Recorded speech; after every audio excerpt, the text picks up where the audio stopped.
I thought the king had more affected the Duke of Albany than Cornwall. Well, it always seems so to us.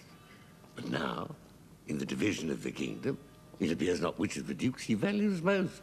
For equalities are so weighed that curiosity in neither can make choice of either's moiety. Is not this your son, my lord? His breeding, sir, has been at my charge. I have blushed so often to acknowledge him that now I am braced to it. I cannot conceive you. Sir, this young fellow's mother could, whereupon she grew round-wombed, and had indeed set her son for her cradle, ere she had a husband for her bed. Do you smell a fault? I cannot wish the fault undone, the issue of it being so proper.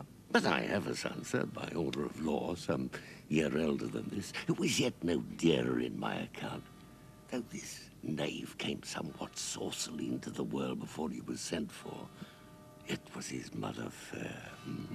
Oh, there was good sport at his making, and the whoreson must be acknowledged.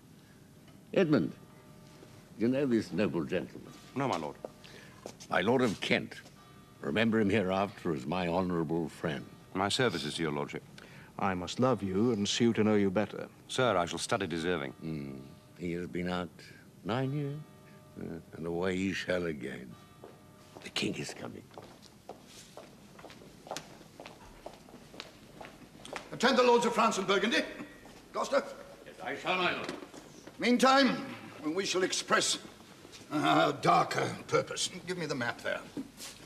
Know that we have divided in three our kingdom. And 'tis our fast intent to shake all care and business from our age, conferring them on younger strengths, while we, unburdened, crawl toward death. A son of Cornwall, and you are no less loving son of Albany.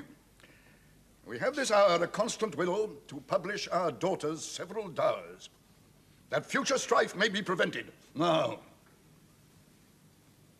the princes France and Burgundy, great rivals in our youngest daughter's love, long in our courts have made their amorous sojourn, and here are to be answered. Tell me, my daughters, since now we will divest us both of rule, interest of territory, cares of state, which of you, shall we say, doth love us most? That we our largest bounty may extend, when nature doth with merit challenge. Goneril, our eldest born, speak first. Sir, I love you more than words can wield the matter. Dearer than eyesight, space, and liberty. Beyond what can be valued, rich or rare. No less than life, with grace, health, beauty, honor. As much as child e'er loved or father found. A love that makes breath poor and speech unable. Beyond all manner of so much, I love you. What shall Cordelia speak? Love and be silent. Of all these bounds, even from this line to this, with shadowy forests and with champaigns, riched with plenteous rivers and wide-skirted meads, we make thee lady. To thine and Albany's issue be this perpetual. What says our second daughter, our dearest Regan, wife of Cornwall? I am made of that self-metal as my sister, and prize me at her worth. In my true heart I find she names my very deed of love, only she comes too short. That I profess myself an enemy to all other joys that the most precious square of sense possesses, and find I am alone felicitate in your dear highness' love. Then poor Cordelia, and yet not so, since I am sure my love's more ponderous than my... To thee and thine hereditary ever remain this ample third of our fair kingdom, no less in space, validity, and pleasure than that conferred on Goneril. Now, our joy, although our last and least, to whose young love the vines of France and milk of Burgundy strive to be interest, what can you say? To draw a third more opulent than your sisters? Speak. Nothing, my lord. Nothing. Nothing. Nothing will come of nothing. Speak again. Unhappy that I am, I cannot heave my heart into my mouth. I love your majesty according to my bond, no more nor less. Cordelia, mend your speech a little, lest you may mar your fortunes. Good my lord, you have begot me, bred me, loved me. I return those duties back as a right fit. Obey you, love you, and most honor you. Why have my sisters husbands if they say they love you all? Happily when I shall wed, that lord whose hand must take my plight shall carry half my love with him, half my care and duty. Sure, I shall never marry like my sisters to love my father all. It goes thy heart with this. Aye, my good lord. So young, and so untender. So young, my lord, and true. Let it be so. Thy truth, then, be thy dower. For by the sacred radiance of the sun, the mysteries of Hecate in the night, by all the operation of the orbs from whom we do exist, or cease to be, here I disclaim all my paternal care, propinquity, and property of blood, and as a stranger to my heart and me, hold thee from this forever. The barbarous Scythian, or he that makes his generation messes to gorge his appetite, shall to my bosom be as well neighbored, pitied, and relieved as thou, my sometime daughter. Good knee. Peace, Kent! Come not between the dragon and his wrath. I loved her most, and thought to set my rest on her kind nursery. Out and avoid my sight. So in my grave, my peace, as here I give her father's heart from her. Call France, Worcesters, call Burgundy, Cornwall and Albany. With my 2 daughters' dowers, digest the third. Let pride, which she calls plainness, marry her. I do invest you jointly with my power, preeminence, and all the large effects that troop with majesty. Ourself, by monthly course, with reservation of 100 nights by you to be sustained, shall our abode make with you by due terms. Only we will retain the name and all the addition of a king, the sway, revenue, execution of the rest, beloved sons, be yours. Wish to confirm this coronet part between you. Well, Lear, whom I have ever honored as my king, loved as my father, as my master, followed as my great patron, thought on in my The bow is bent and drawn, make from the shaft. Fall rather than the fork invade the region of my heart. Be Kent unmannerly when Lear is mad. What wouldst thou do, old man? Dost think that duty shall have dread to speak when power to flattery bows? To plainness honour's bound when majesty falls to folly. Reserve thy state, and in thy best consideration check thy hideous rashness. Answer my life, my judgment, thy youngest daughter does not love thee least, nor are they empty-hearted whose low sounds reverb no hollowness. Kent, on thy life no more. My life I ever held but as a pawn to wage against thine enemies, nor fear to lose it, thy safety being motive. Out of my sight. See better, Lear, and let me still remain the true blank of thine eye. Now by Apollo, king, thou swearest thy gods in vain. Go, vassal, miscreant! Kill thy physician and thy fee bestow upon the foul disease. Revoke thy gift. While I can vent clamour from my throat, I'll tell thee thou dost evil. Hear me, recreant.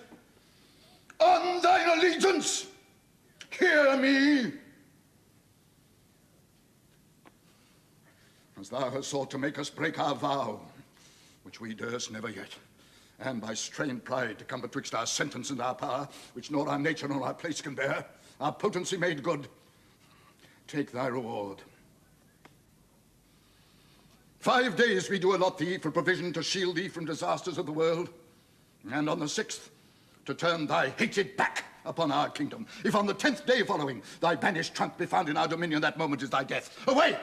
By Jupiter, this shall not be revoked. Fare thee well, king, since thus thou wilt appear, freedom lives hence, and banishment is here. The gods to their dear shelter take thee, maid, that justly think'st and hast most rightly said. And your large speeches may your deeds approve, that good effects may spring from words of love. Thus Kent, O princes, bids you all adieu. He'll shape his old course in a country new. Yes, France and Burgundy, my noble lord. My lord of Burgundy, we first address toward you, who with this king have rivaled for our daughter. What in the least Will you require in present dower with her, or cease your quest of love? Most royal majesty, I crave no more than hath your highness offered, nor will you tender less. Right, noble Burgundy, when she was dear to us, we did hold her so, but now her price is fallen. So there she stands. If aught within that little seeming substance, or all of it, with our displeasure appeased, may fitly like your grace, she's there, and she is yours. I know no answer. Will you, with those infirmities she owes, unfriended, new adopted to our hate, dowered with our curse, and strangered with our oath, take her or leave her? Pardon me, royal sir. Election makes not up on such conditions. Then leave her, sir, for by the power that made me, I tell you all her wealth.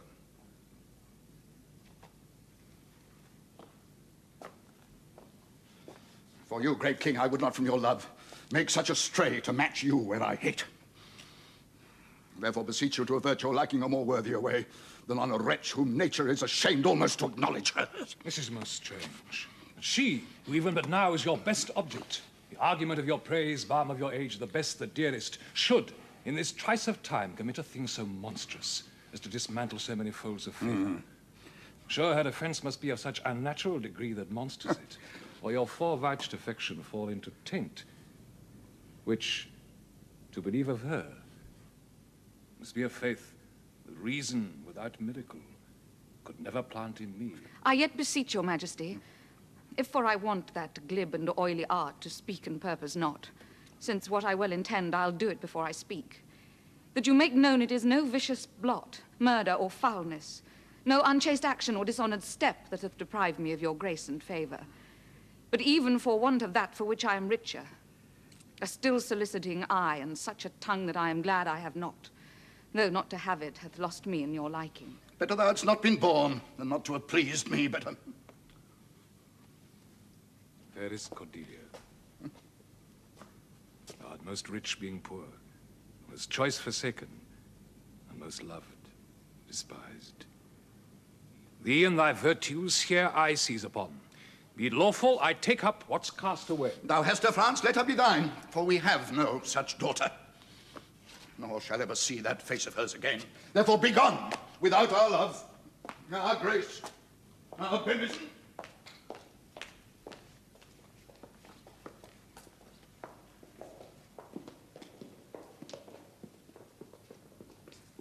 Bid farewell to your sisters. Jewels of our father, with washed eyes Cordelia leaves you. I know you what you are, and like a sister am most loath to call your faults as they are named. Love well our father. To your professed bosoms I commit him. And yet, alas, stood I within his grace, I would prefer him to a better place.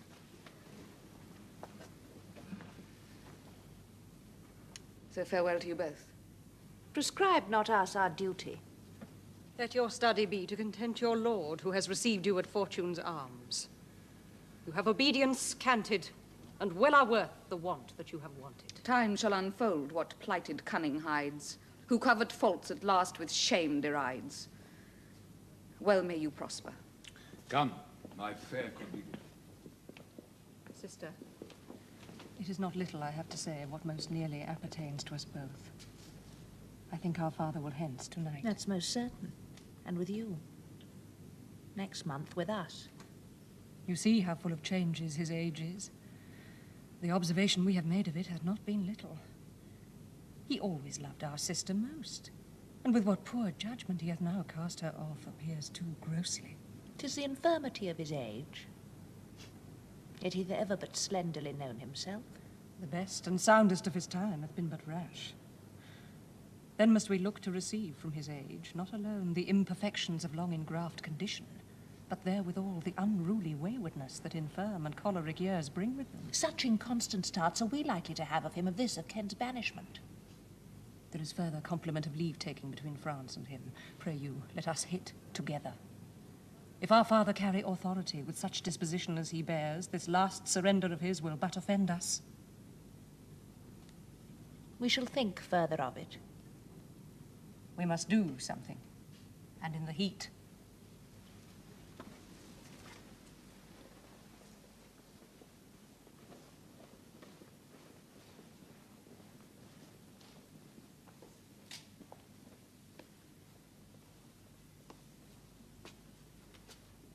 bow.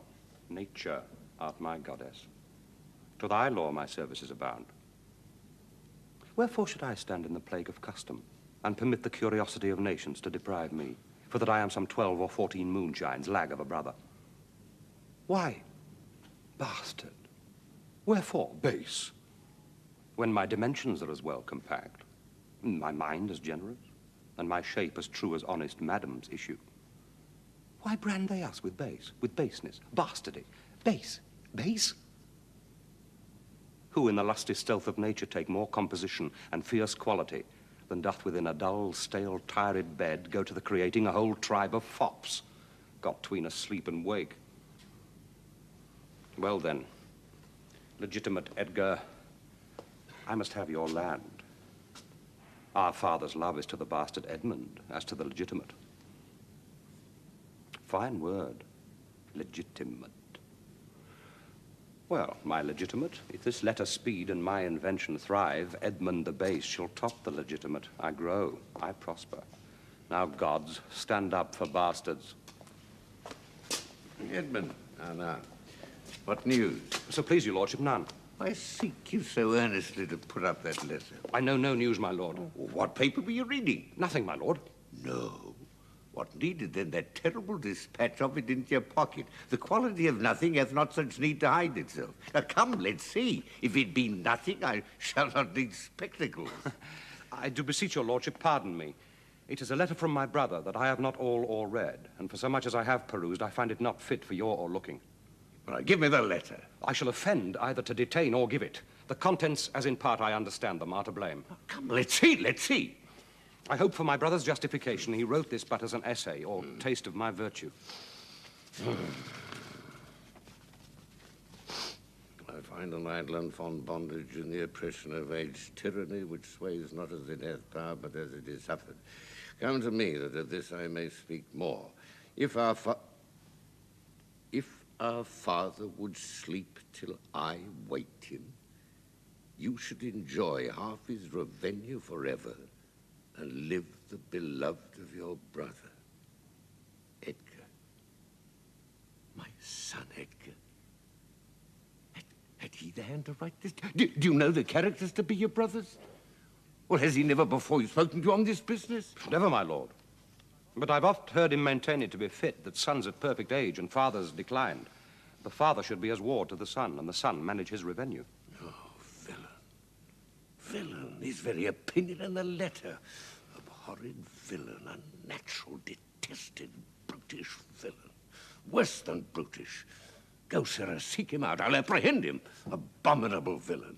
No, he cannot be such a monster. To his father that so tenderly and entirely loves him. Nor is not sure.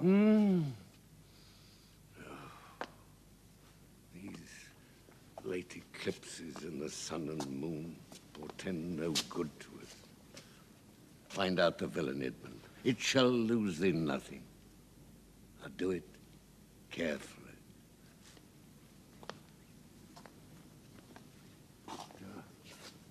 The noble and true-hearted Kent banished.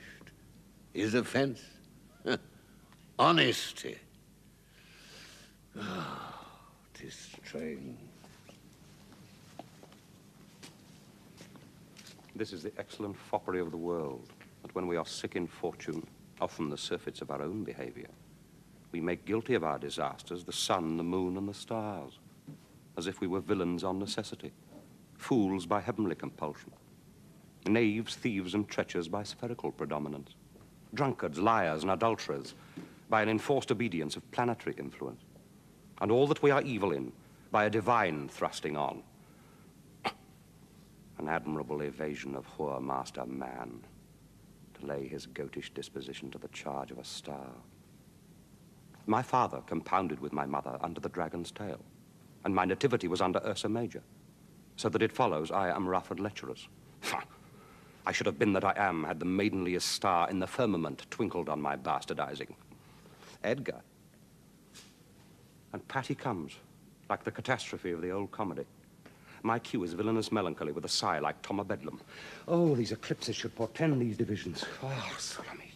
Now, brother Edmund, what serious contemplation are you in?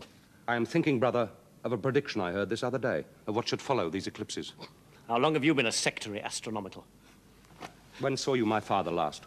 The night gone by? Spake you with him? Aye, 2 hours together. Found you no displeasure in him by word nor countenance? No, none at all. Well, bethink yourself wherein you may have offended him, and at my entreaty forbear his presence until some little time hath qualified the heat of his displeasure, which at this instant so rageth in him, that even with the mischief of your person it would scarcely allay. Some villain hath done me wrong. That's my fear. I pray you have a continent forbearance till the speed of his rage goes slower. I pray you, go. If you do stir abroad, go armed. Armed, brother? Brother, I advise you to the best. I am no honest man if there be any good meaning towards you. I've told you what I've seen and heard, but faintly. Nothing like the image and horror of it. I pray you away. Shall I hear from you anon? I do serve you in this business.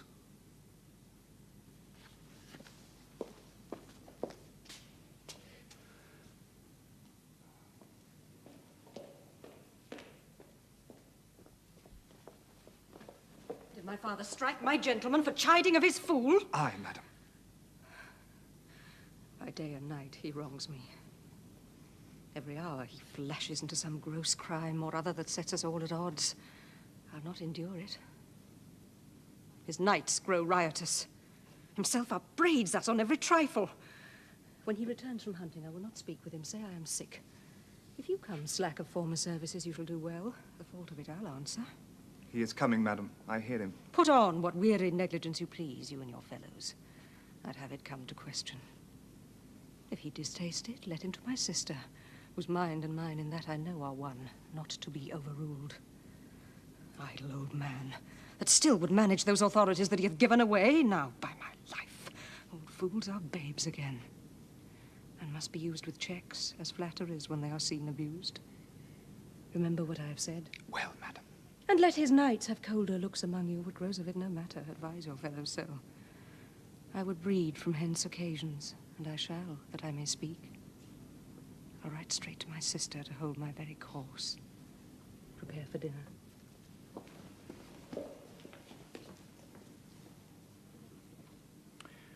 If but as well I other accents borrow that can my speech defuse, my good intent may carry through itself to that full purpose for which I raised my likeness.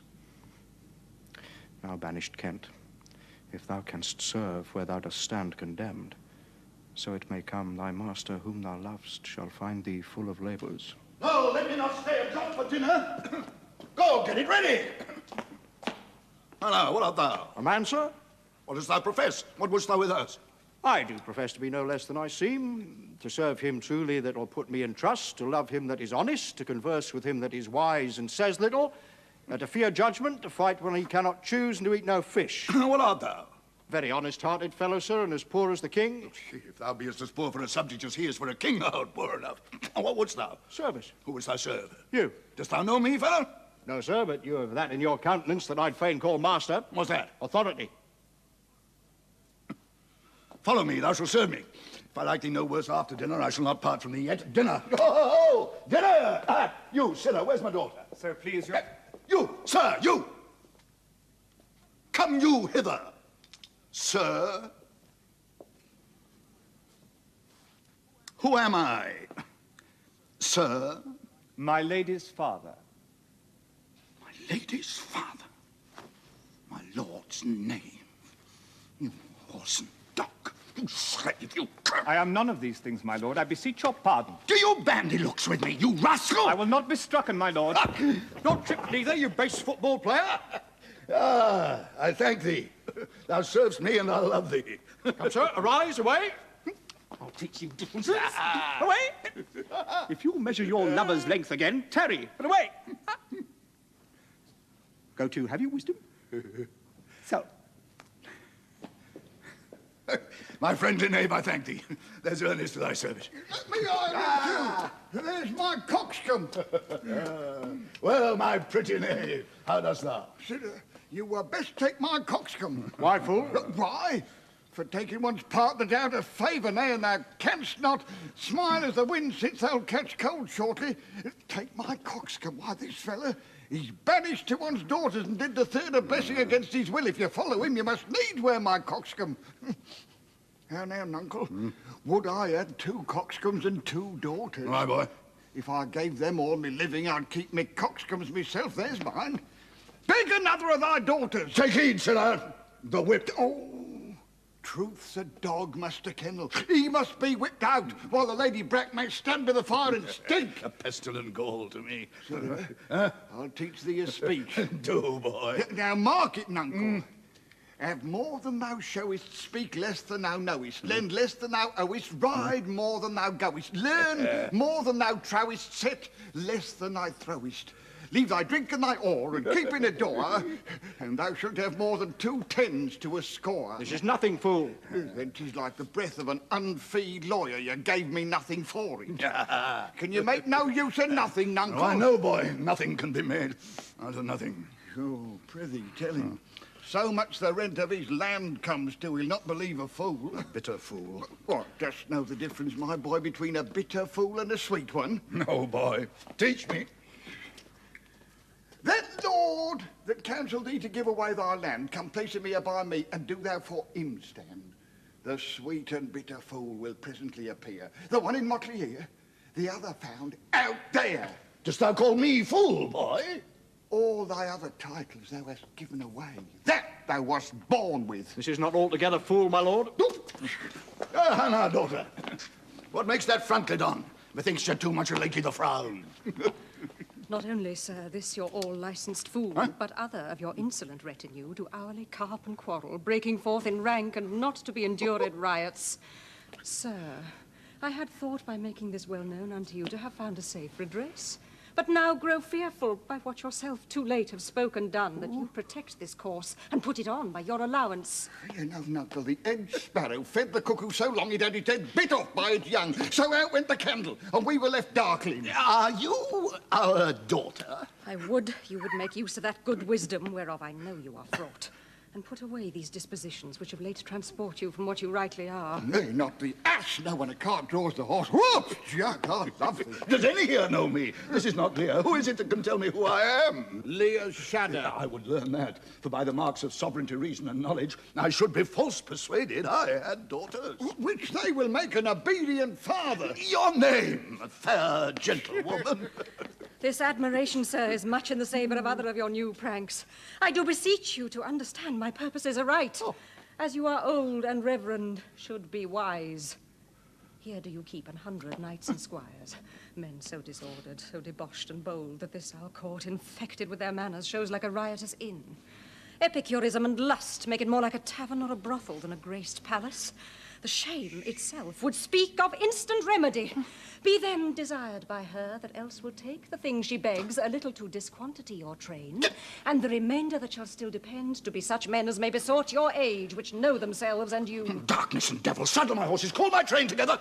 Degenerate bastard, I'll not trouble thee, yet have I left a daughter. You strike my people, and your disordered rabble make servants of their betters. Oh, the too late repents. Oh, sir, are you come? Is it your will? Speak, sir, prepare my horses. Ingratitude, thou marble-hearted fiend, more hideous when thou show'st in a child than the sea monster. Please, sir, be patient. Detested kite, thou liest. My train are men of choice and rarest part, who all particulars of duty know, and with the most exact regard support the worship of their name. Oh, no small fault. How ugly didst thou in Cordelia show, which like an engine wrenched my frame of nature from the fixed place, drew from my heart all love, and added to the gall. Oh, Lear, Lear, Lear, beat at this gate that let thy folly in, and thy dear judgment out. Go, go, my people! My lord, I'm guiltless as I'm ignorant of what they... It may be so, my lord. Hear nature, hear, dear goddess, hear. Suspend thy purpose, if thou didst intend to make this creature fruitful. Into her womb convey sterility. Dry up in her the organs of increase, and from her derogate body never spring a babe to honor. If she must teem, create her child of spleen, that it may live and be athwart disnatured tormentor. Let it plant wrinkles in her brow of youth, with cadent tears fret channels in her cheeks. Turn all her mother's pains and benefits to laughter and contempt, that she may feel how sharper than a serpent's tooth it is to have a thankless child. Away, Away! Gods that we adore, whereof comes this? I'll tell thee! Life and death, I am ashamed that thou hast power to shake my manhood thus. But these hot tears that break from me perforce should make thee worth them. Blast John fogs upon thee. The untented woundings of a father's curse pierce every sense about thee. Old fond eyes beweep this cause again. I'll pluck ye out and cast you with the waters that you loose to temper clay. Is it come to this? Let it be so. I have another daughter, who I am sure is kind and comfortable. When she shall hear this of thee, with her nails she'll flay thy wolvish visage. Thou shalt see that I'll resume the shape, which thou dost think I have cast off forever. Do you mark that, my lord? Pray you content. What, Oswald? Oh! You, sir, more knave than fool, after your master. Uncle Lear, tarry, take the fool with thee. How now, Oswald? What have you writ that letter to my sister? Aye, madam. Take you some company and away to horse. Inform her full of my particular fear, and thereto add such reasons of your own as may compact it more. Get you gone, and hasten your return.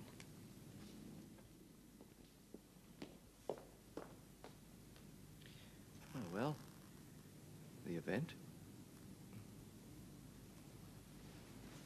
Go you before to my Lady Regan with these letters. Acquaint her no further with anything you know than comes from her demand out of the letter.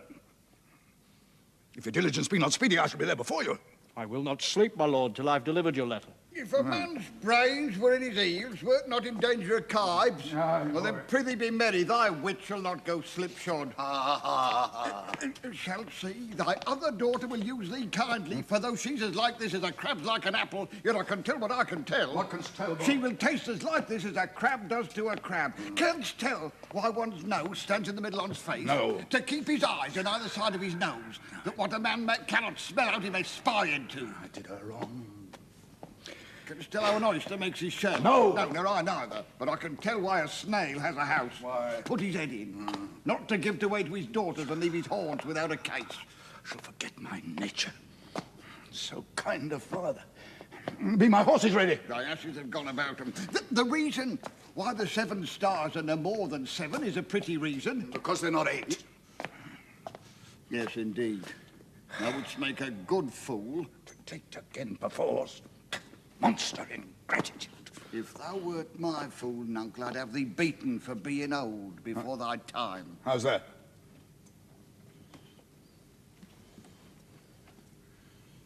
Thou shouldst not have been old until thou hadst been wise. Oh, let me not be mad. Not mad. Sweet heaven, keep me in temper. I would not be mad. Come, boy. She that's a maid now and laughs at my departure shall not be a maid long. And this thing's be cut shorter. Heard myself proclaimed. By the happy hollow of a tree escaped the hunt. No pause is free, no place that guard, and most unusual vigilance does not attend my taking. Whiles I may escape, I will preserve myself.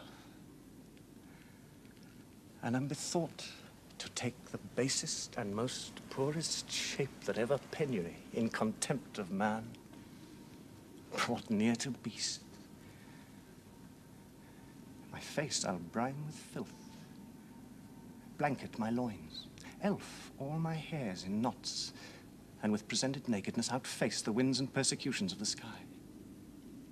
The country gives them proof and precedent of bedlam beggars, and with roaring voices strike in their numbed and mortified bare arms pins, wooden pricks, nails, sprigs of rosemary, and with this horrible object from low farms, poor pelting villages, sheepcotes, mills, sometime with lunatic bands, sometime with prayers, enforce their charity. Poor Turligod, poor Tom, And something yet. Edgar, I nothing am.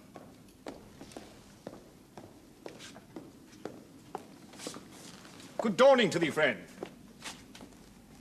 Out of this house? Aye. Where may we set our horses? To the mire. Prithee, if thou lovest me, tell me. Nay, I love thee not. Why then, I care not for thee. If I had thee in Lipsbury Pinfold, I'd make thee care for me. Why do you use me thus? I know thee not. Fellow, I know thee. What dost thou know me for? A knave, a rascal, an eater of broken meats, a base, proud, beggarly, three-suited, 100-pound, filthy, worsted-stocking knave. A lily-livered, action-taking, horse and glass-gazing, super-serviceable, finical rogue.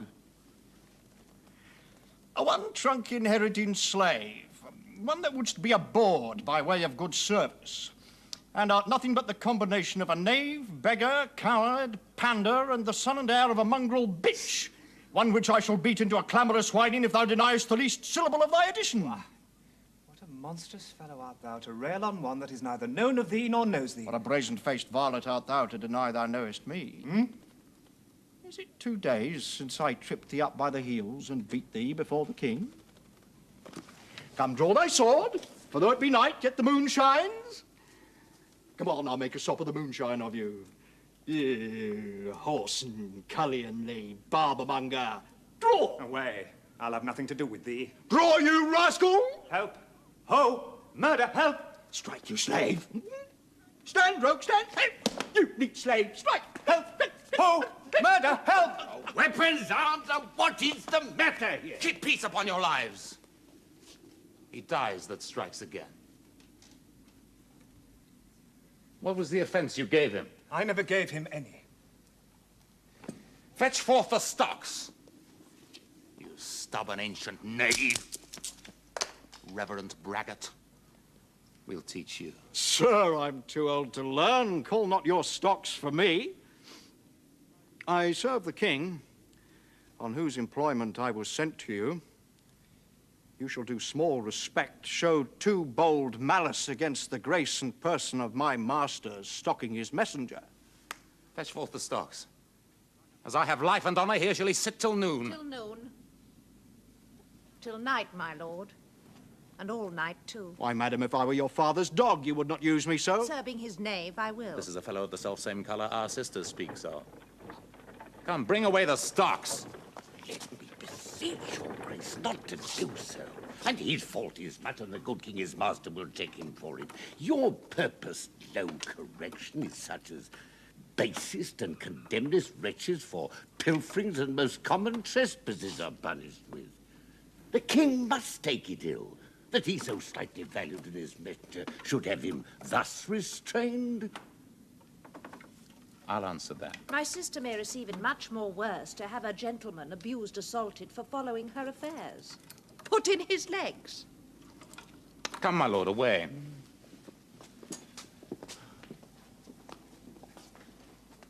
I'm sorry for thee, friend. 'Tis the Duke's pleasure, whose disposition all the world well knows will not be rubbed nor stopped. I'll entreat for thee. Pray you, do not, sir. I've watched and travelled hard. Sometime I shall sleep out, the rest I'll whistle. A good man's fortune may grow out at heels. Give you good morrow. The Duke's to blame for this. 'Twill be ill taken. Great king that dost approve the common sore, thou out of heaven's benediction comest to the warm sun.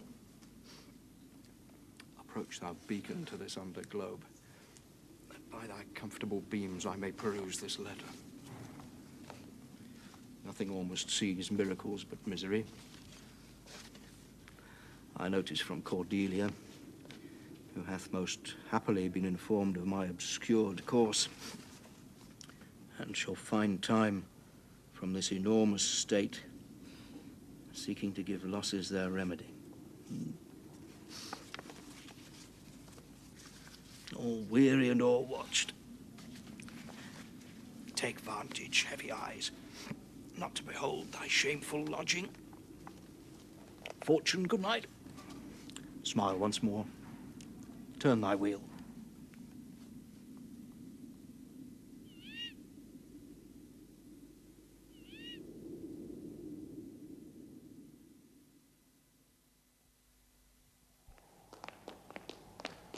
'Tis strange that they should so depart from home and not send back my messenger. Hail to thee, noble master. Ah, makest thou this shame thy pastime? No, my good lord. He wears cruel garters. Horses are tied by the head, dogs and bears by the neck, monkeys by the loins, men by the legs. When a man's over thus dead legs, he wears wooden leather stocks. What's he that has so far thy place mistook to set thee here? It's both he and she, your son and daughter. No. Yes. No, I say. I say yes. No, no, they would not. Yes, they have. By Jupiter, I swear no. By Juno, I swear I. They durst not do it. They would not, could not do it. 'Tis worse than murder to do upon respect such violent outrage. Winter's not gone yet if the wild geese fly that way. Oh, how this mother swells up toward my heart. Hysterica passio. Down, thou climbing sorrow. Thy elements below. Where is this daughter? With the Earl, sir, here within. Follow me not. Stay here. How chance the king comes with so small a number? And thou hadst been setting the stocks for that question, thou'dst well deserved it. Why, fool? We'll set thee to school to an ant, to teach thee there's no labouring in the winter. All that follow their noses are led by their eyes. But blind men, and there's not a nose among 20 but can smell him that's stinking. Let go thy old when a great wheel runs down a hill, lest it break thy neck with following. But the great one that goes upward, let him draw thee after. When a wise man gives thee better counsel, let me have mine again. I'd have none but knaves follow it, since a fool gives it. Well, learned you this, fool? Not i' the stocks, fool. Deny to speak with me? They are sick, they are weary, they travel all the night, mere fetches. Aye, the images of revolt and flying off. Fetch me a better answer. My dear lord, you know the fiery quality of the Duke. How unremovable and fixed he is in his own court. Vengeance, plague, death, confusion. Fiery? What quality? Why, Gloucester. I would speak with the Duke of Cornwall and his wife. I have informed them so much. Informed them? Dost understand me, man? Aye, my lord. The king would speak with Cornwall. The dear father would with his daughter speak. Commands. 10 service. Are they informed of this? My breath and blood fiery. The fiery Duke. Tell the hot Duke that...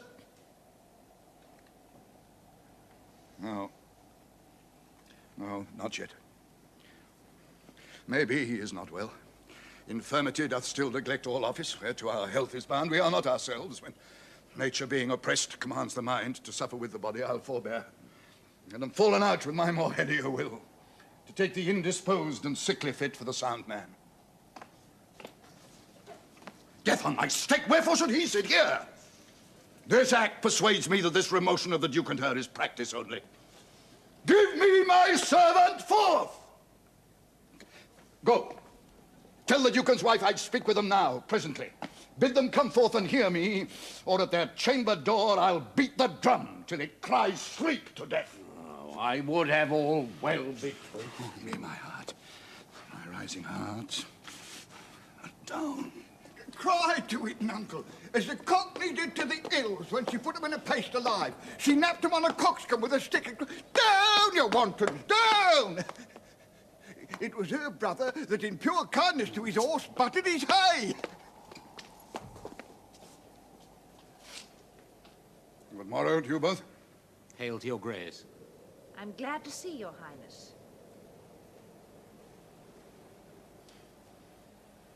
Greek. I think you are. I know what reason I have to think so. If thou shouldst not be glad, I would divorce me from thy mother's tomb, sepulchring and adulteress. Are you free? Some other time for that. Beloved Regan, thy sister's naught. Oh, Regan, she hath tied sharp-tooth unkindness like a vulture here. I can scarce speak with thee. Now thou'dst not believe with how depraved a quality. Oh, Regan. I pray you, sir, take patience. I have hope you less know how to value her desert than she to scant her duty. Say, how is that? I cannot think my sister in the least would fail in her obligation. If, sir, perchance she hath restrained the riots of your followers, 'tis on such ground and such wholesome end as clears her from all blame. My curse is on her. Oh, sir, you are old. Nature in you stands on the very verge of her confine. You should be ruled and led by a discretion that discerns your state better than you yourself. Therefore I pray you, that to my sister you do make return, say you have wronged her. Ask her forgiveness? Do you but mark how this becomes the house? Dear daughter, I confess that I am old. Age is unnecessary. On my knees, I beg that you'll vouchsafe me raiment, bed, and food. Good sir, no more. These are unsightly tricks. Return you to my sister. Never, Regan. She hath abated me of half my train. Looked black upon me, struck me with her tongue, most serpent-like about the very heart. All the stored vengeances of heaven fall on her ingrateful top. Strike her young bones, you taking airs with lameness. Fie, sir, fie! Dark lightnings dart your blinding flames into her scornful eyes. Infect her beauty, you fen-sucked fogs, drawn by the powerful sun to fall and blister. Oh, the blessed God, so will wish on me when the rash mood is on. No, Regan, thou shalt never have our curse. Thy tender-hefted nature shall not give thee o'er to harshness. Her eyes are fierce, but thine do comfort and not burn. 'Tis not in thee to grudge my pleasures, to cut off my train, to bandy hasty words, to scant my sizes, and in conclusion to oppose the bolt against my coming in. Oh, thou better knowest the offices of nature. Bond of childhood, effects of courtesy, dues of gratitude. Thy half of the kingdom hast thou not forgot, wherein I thee endowed. Good sir, to the purpose. Who put my man in the stocks? What trumpet's there? 'Tis my sister's. This approves her letter. She would soon be here. Is your lady come? This is a slave whose easy borrowed pride dwells in the fickle grace of her. She follows. Out, varlet, from my sight. What means your grace? Who stalks my servant? Regan, I have good hope thou did not know on't. Who comes here? Oh, heavens, if you do love old men, if your sweet sway allow obedience, if you yourselves are old, make it your cause, send down and take my part. Art not ashamed to look upon this beard, O Regan? Wilt thou take her by the hand? Why not by the hand, sir? How have I offended? All's not offence that indiscretion finds and dotage terms so. All sides you are too tough, will you yet hold? How came my man near the stocks? I set him there, sir. But his own disorders deserve much less advancement. Did you? I pray you, father, being weak seems so. If till the expiration of a month you will return and sojourn with my sister, dismissing half your train, come then to me. I am now from home, and out of that provision which will be needful for your entertainment. Return to her and 50 men dismissed? No. Rather I abjure all roofs and seek to wage against the enmity of the air, to be a comrade with the wolf and owl, necessity's sharp edge. Return with her? Why, the hot-blooded France who dowerless took our youngest born. I could as soon be brought to knee his throne and squire like pension beg to keep base life afoot. Return with her? Persuade me rather to be slave and sumpter to that detested groom. At your choice, sir. Prithee, daughter, do not make me mad.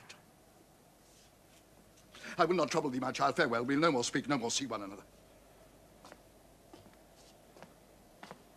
Yet, thou art my flesh, my blood, my daughter.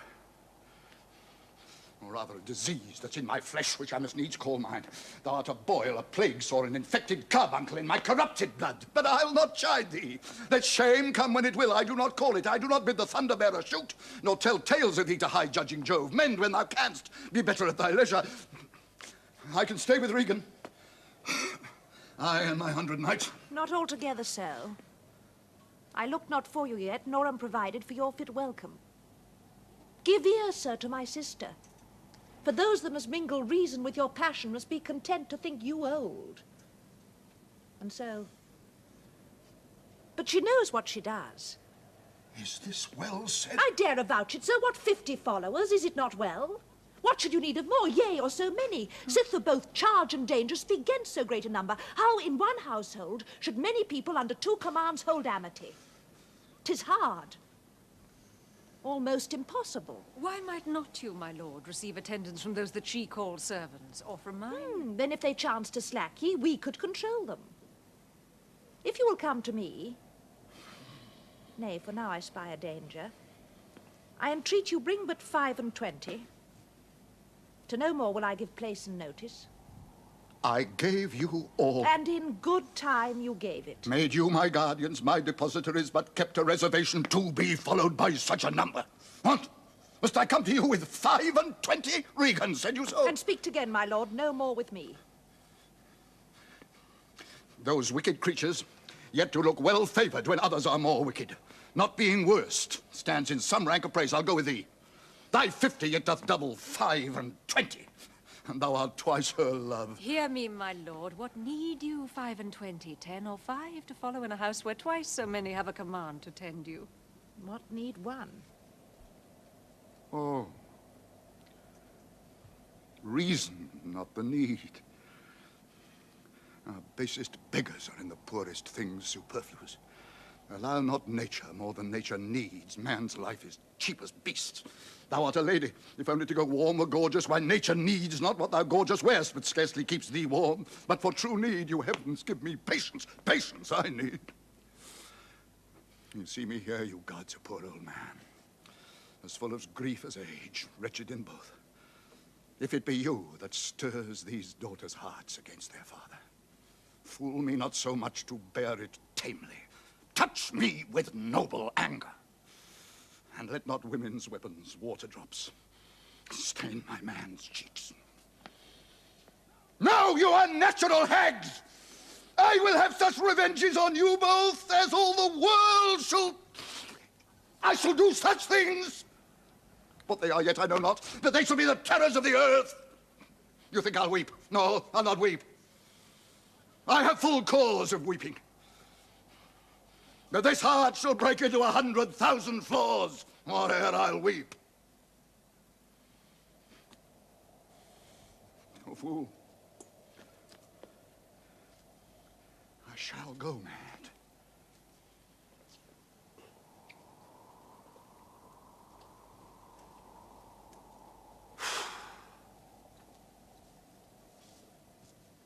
Let us withdraw.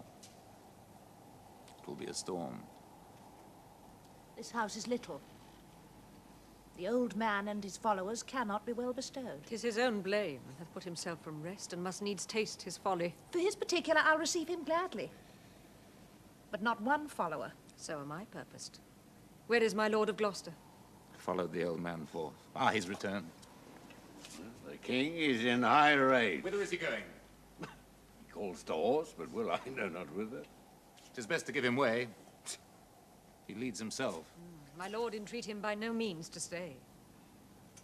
Alack, the night comes on, and the bleak winds do sorely ruffle. For many miles around there's scarce a bush. Oh, sir, to willful men, the injuries that they themselves procure must be their schoolmasters. Shut up your doors. He's attended by a desperate train. And what they may incense him to, being apt to have his ear abused, wisdom bids fear. Shut up your doors, my lord. It's a wild night. My Regan counsels well. Come out of the storm.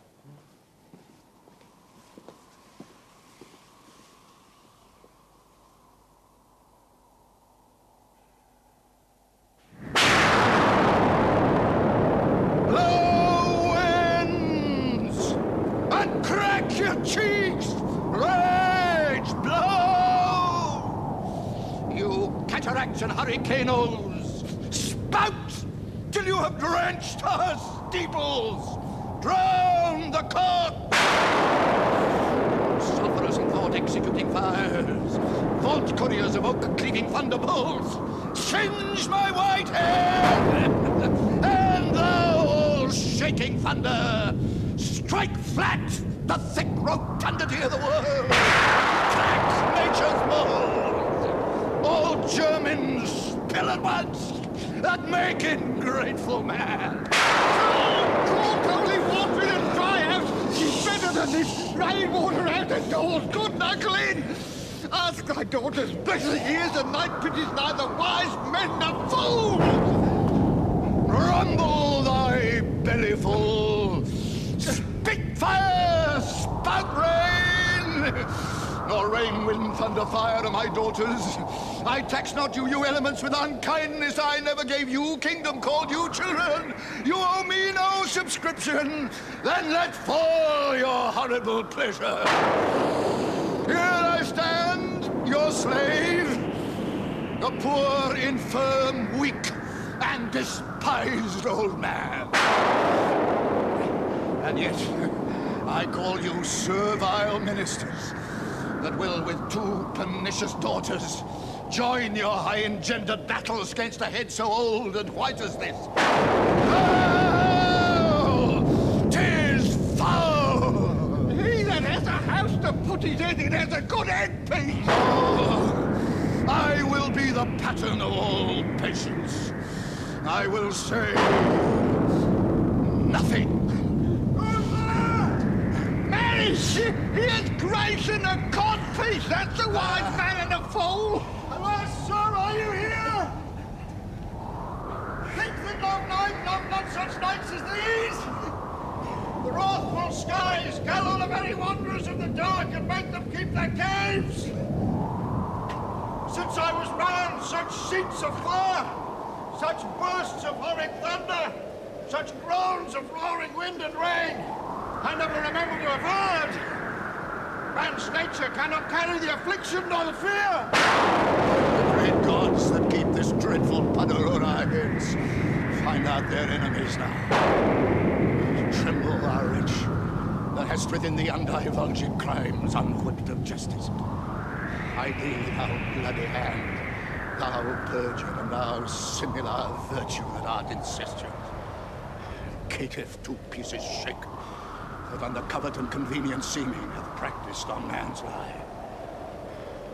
Close pent-up guilts, rive your concealing continence and cry these dreadful summoners' grace. I am a man more sinned against than sinning! Black-headed! Gracious my lord! Hard by here is a hovel. Some friendship may it lend you against the tempest. Repose you there. My wits begin to turn. Come on, my boy. How dost my boy? Out cold. I'm cold, my son. Where is this straw, fellow? The art of our necessities is strange. It can make vile things precious. Come. You're...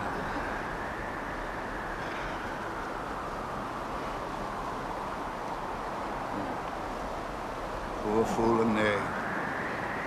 I have one part in my heart that's sorry yet for thee. He that hath and a little tiny wit with a the wind and the rain was made content with his fortune fit through the rainy pain every day. True boy. Come. Bring us to your hovel. Here is the place, my lord. Let me alone. But my lord, enter. Will here. break my heart. I'd rather break mine own. But my lord, enter. Thou thinkst 'tis much that this contentious storm invades us to the skin. So 'tis to thee. But where the greater malady is fixed, the lesser is scarce felt. Thou'dst shun a bear, but if thy flight lay toward the roaring sea, thou'dst meet the bear i' the mouth. And the mind's free, the body's delicate. This tempest in my mind does from my senses take all feeling and say what beats there. Filial ingratitude. Is it not as this mouth would tear, this hand for lifting food to it? But I will punish home. No, I will weep no more. In such a night, to shut me up. Pour on! I will endure. In such a night as this. Oh, Regan, Goneril, your old kind father, whose frank heart gave all. No, that way madness lies. Let me shun that. No more of that. Good my lord, enter here. Prithee, go in thyself. Seek thine own ease. This tempest will not give me leave to ponder on things would hurt me more. But I'll go in. In. Boy, go first. You houseless poverty. May I get thee in?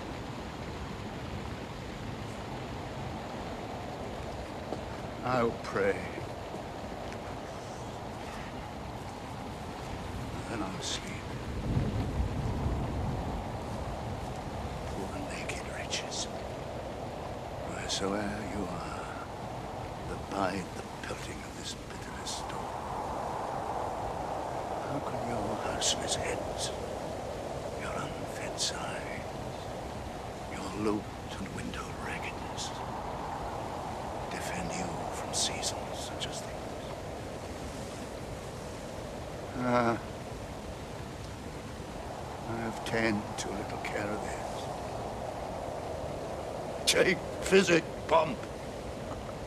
Expose thyself to feel what wretches feel, that thou mayest shake the superflux to them, and show the heavens more just. Come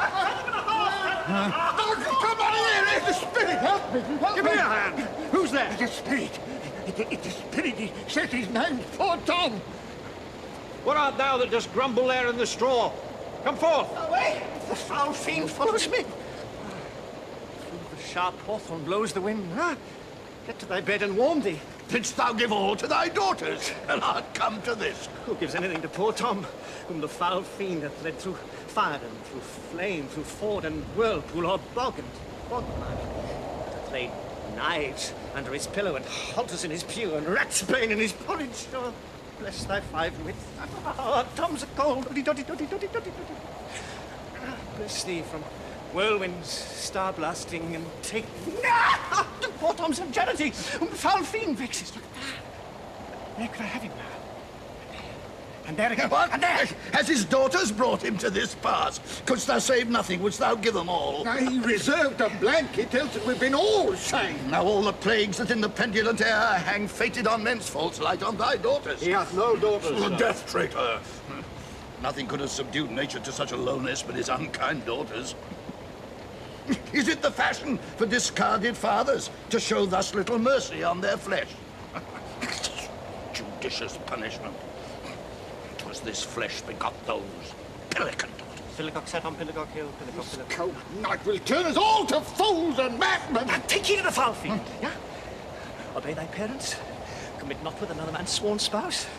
Set not thy sweetheart on proud array. Oh, Tom's a cold. What hast thou been?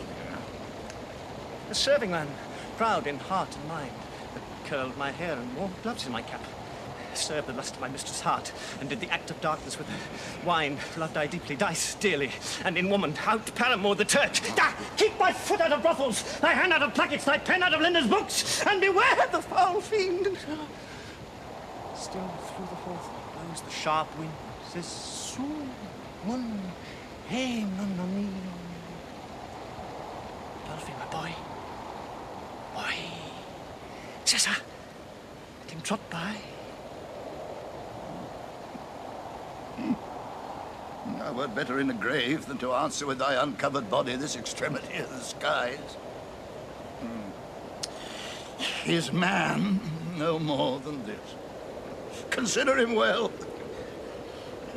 Thou owest the worm no silk, the beast no hide, the sheep no wool, the cat no perfume. Here's 3 answers sophisticated. Thou art the thing itself. An accommodated man is no more but such a poor, bare, forked animal as thou art. Off! Off, you lendings! Come, unbutton here! Prithee, uncle, be contented. 'Tis a naughty night to swim in. A little fire in a wild field will like an old lecher's heart. One small spark, the rest on's body's cold. Look! Here comes a walking fire. This is the foul flibbertigibbet. He begins at curfew and walks till the first cock, mildews the white wheat, and hurts the poor creature of earth. How fares your grace? What's he? Who's there? What is to seek? Where are you there? Your name? Poor Tom, that in the fury of his heart, when the foul fiend rages, eats cow dung for salads.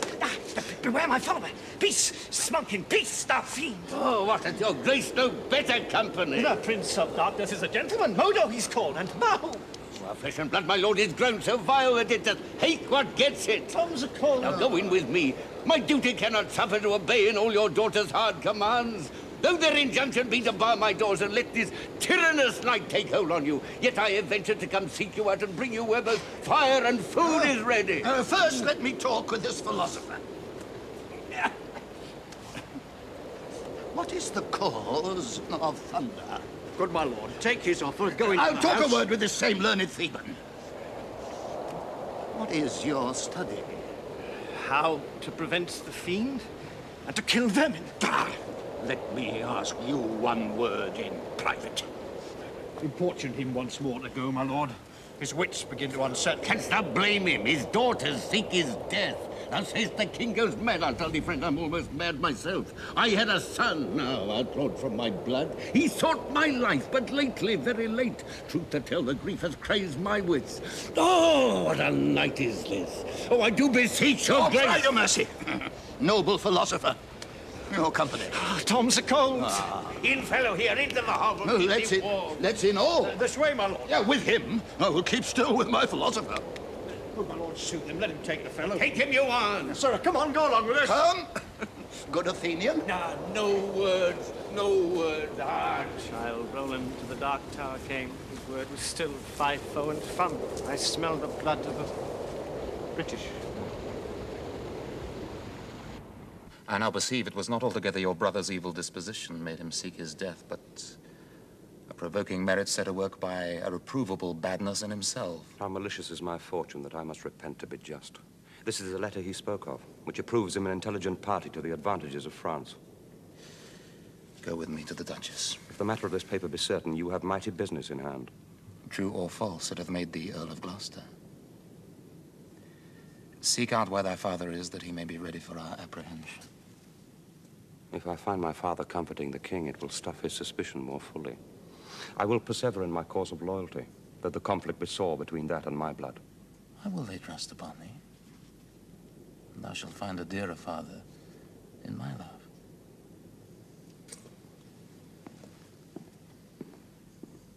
Here is better than the open air. Take it thankfully.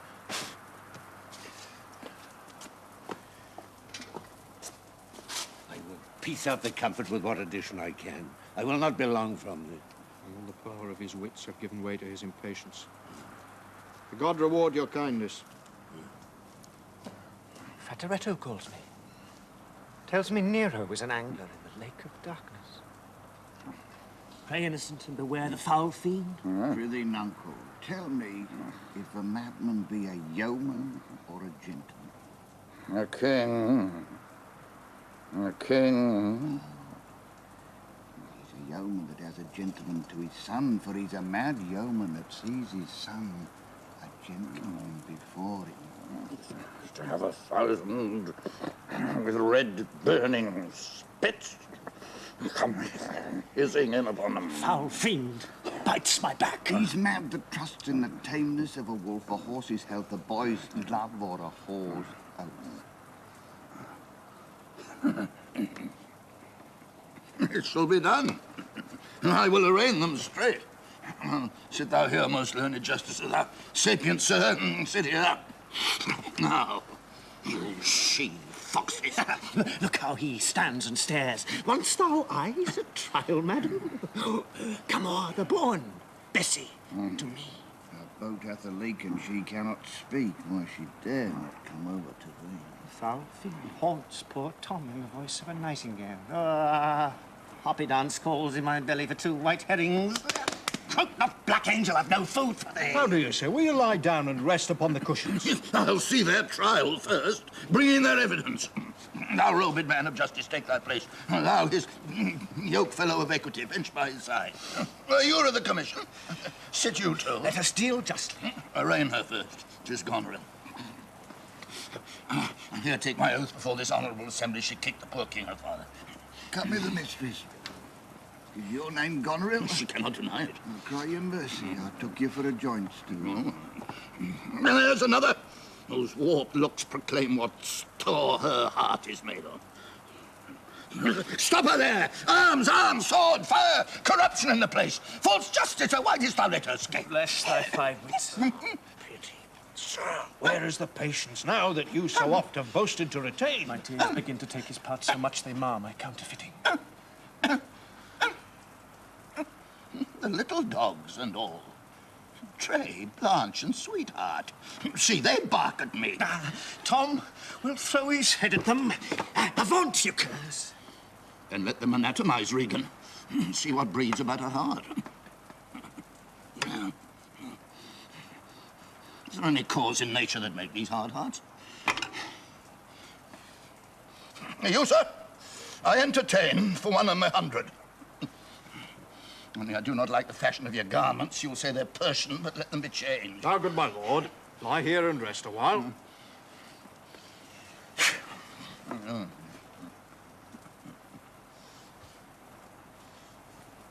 Well, make no noise, make no noise. Draw the curtains. So.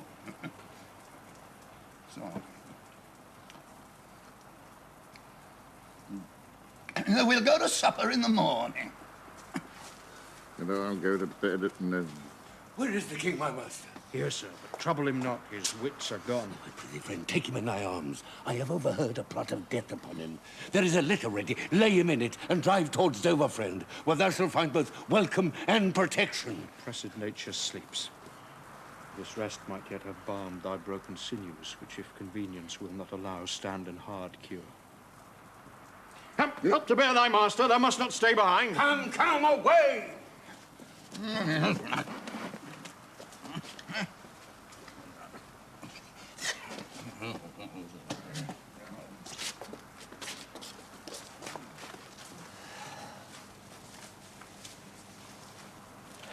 When we are better seen, bearing our woes,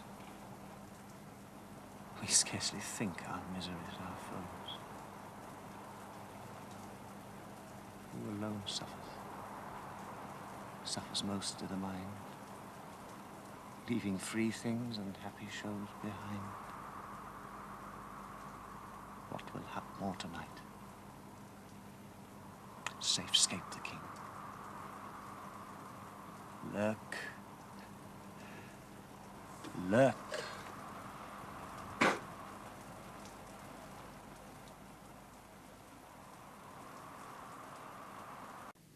Edmund, keep you our sister company. The revenges we are bound to take upon your traitorous father are not fit for your beholding. Though well we may not pass upon his life without some form of justice, yet our power shall do a courtesy to our wrath, which men may blame but not control. Who's there? The traitor. Ingrateful fox, 'tis he. Bind fast his corky arms. What means your graces? Good my friends, consider you are my guests. Do me no foul play. Bind him, I said. Hard. Hard. Oh, filthy traitor. Merciful ladies, you are, I'm none. To this chair, bind him! Oh, thou shalt kind gods, 'tis most ignobly done to pluck me by the beard. So white and such a traitor. Oh, naughty lady! These hairs which thou dost ravish from my chin will quicken and accuse thee. I am your host. With robber's hands my hospitable favors you should not ruffle thus. What will you do? Come, sir. What letters had you late from France? Be simple answered, for we know the truth. And what confederacy had you with the traitors, late-footed in the kingdom? To whose hands you've sent the lunatic king, speak. I have a letter, guessingly set down, which came from one that's of a neutral heart and not from one opposed. That's cunning. And false. Where have you sent the king? To Dover. Wherefore to Dover? Was there a Wherefore chance to Dover? Let him answer that! I am tied to the stake. I must stand the course. Wherefore to Dover? Because I would not see thy cruel nails pluck out his poor old eyes, nor thy fierce sister in his anointed flesh rash boorish fangs. Oh, but I shall see the winged vengeance overtake such children. See it, shalt thou never. Villain, hold that chair. Upon these eyes of thine, I'll set my foot. Don't think to live till he behold. Give me some help. Ah! Oh, cruel! Ah! Edgar! One side will mock another, t'other too. If you see vengeance... Hold your hand, my lord. I have served you ever since I was a child. But better service have I never done you than now to bid you hold. How now, you dog? If you did grow a beard upon your face, I would shake it on this quarrel. What do you mean? My villain. Nay then, come on, and take the chance of anger. Give me your sword. A peasant stand up thus!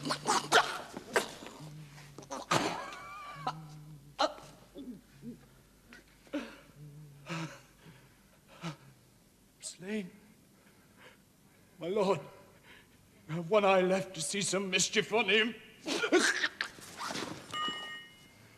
Lest it seem more, prevent it. Out, vile jelly! Where is thy luster now? Oh, dark and comfortless. Where's my son Edmund? Edmund, enkindle all the sparks of nature to quit this horrid act. Our treacherous villain. Thou call'st upon him that hates thee. It was he that first made the overture of thy treasons to us, who is too good to pity thee. Oh, my follies. Then Edgar was abused. Oh, ye kind gods, forgive me that and prosper him. Go, thrust him out the gate. Let him smell his way to Dover. How now, my lord, how look you? I've received the hurt. Follow me, lady. Turn out that eyeless villain, throw this slave upon the dunghill. Regan, I bleed apace. Untimely comes this hurt. Give me your arm.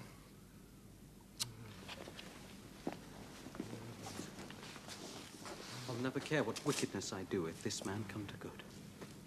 Go thou. I'll fetch some flax and whites of eggs to apply to his bleeding face. Oh, heaven help him.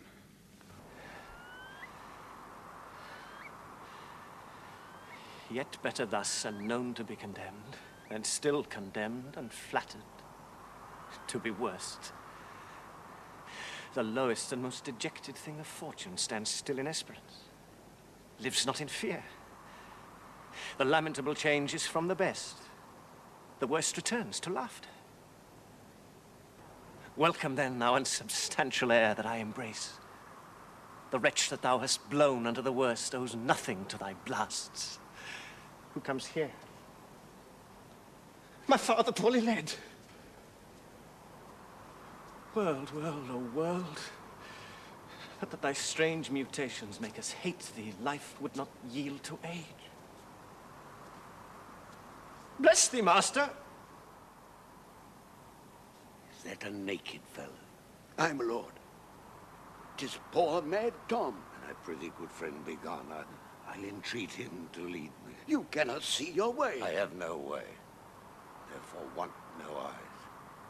I stumbled when I saw. Alack, sir, he's mad. 'Tis the time's play, when madmen lead the blind. Do as I bid thee go. Sarah, naked fellow. Tom's a cold. I cannot daub it further. Come hither, fellow. Yet I must.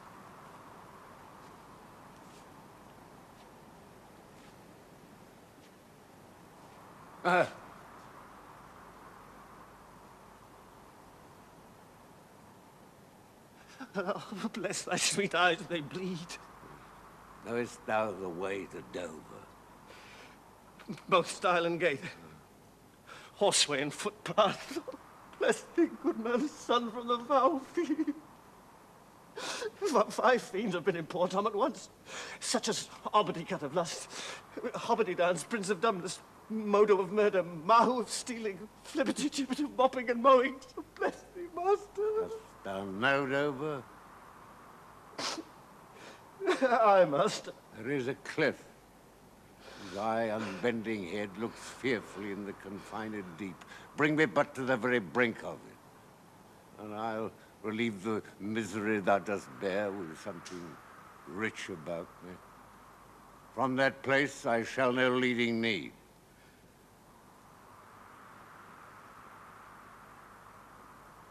Give me thy arm. Poor Tom shall lead thee thither.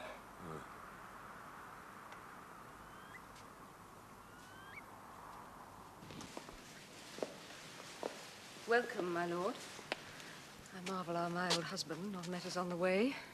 Now, where's your master? Madam, within. But never man so changed. I told him of the army that had landed. He smiled at it. I told him you were coming. His answer was, the worse. Of Gloucester's treachery and of the loyal service of his son when I informed him.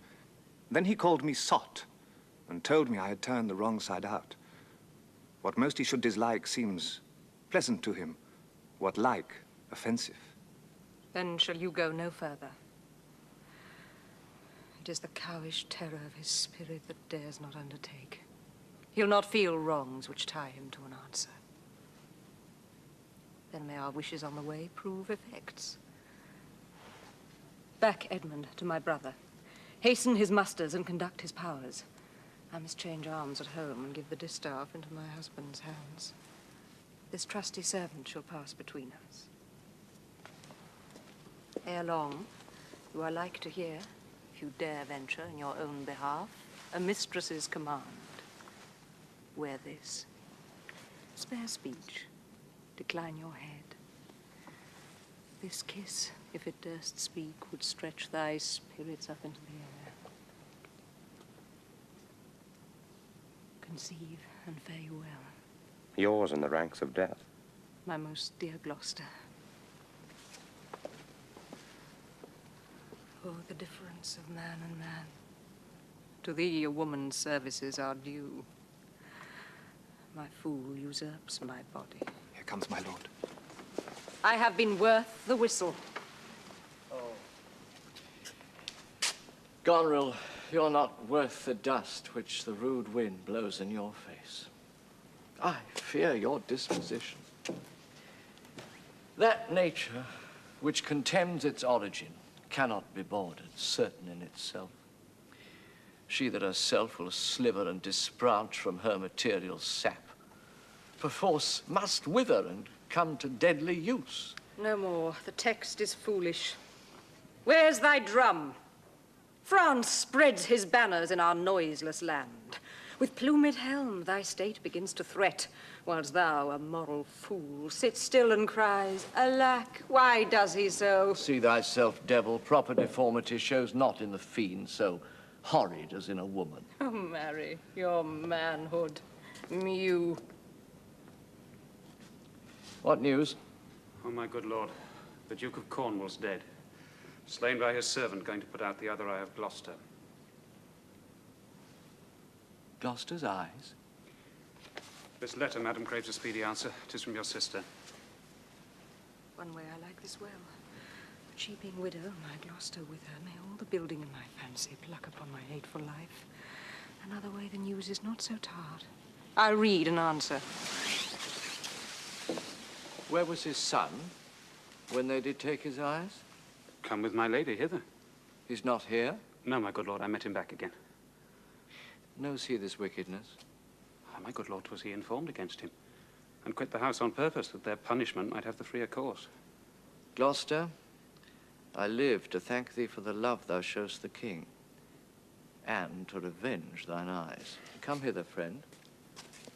Tell me more what thou knowest. But are my brother's powers set forth? Aye, madam. Himself in person there? Madam, with much ado. Your sister is the better soldier. Lord Edmund spake not with your lord at home. No, madam. Why should she write to Edmund? Might not you transport her purposes by word? I know my sister does not love her husband, of that I'm certain. And at her late being here, she gave strange oyards and most speaking looks to noble Edmund. I know you're of her bosom. Aye, madam. I speak in understanding. You are, I know it. Therefore I advise thee take this note. My lord is dead. Lord Edmund and I have talked, and more convenient is he for my hand than for your lady's. So fare you well. If you do chance to hear of that blind traitor, preferment falls on him that cuts him off. Would that I could meet him, madam. I would show what party I do follow.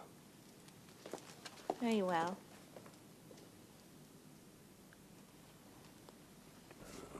When shall we come to the top of that same hill? Do climb up it now. Look how we labor. Methinks the ground is even. Horrible steep. Hark! Huh? Do you hear the sea? No. Truly. Why then, your other senses grow imperfect by your eyes' anguish. So may it be indeed. Methinks thy voice is altered, and thou speakst in better phrase and matter than thou didst. You're much deceived. In nothing am I changed, but in my garments. Methinks thou art better spoken. Come on, sir.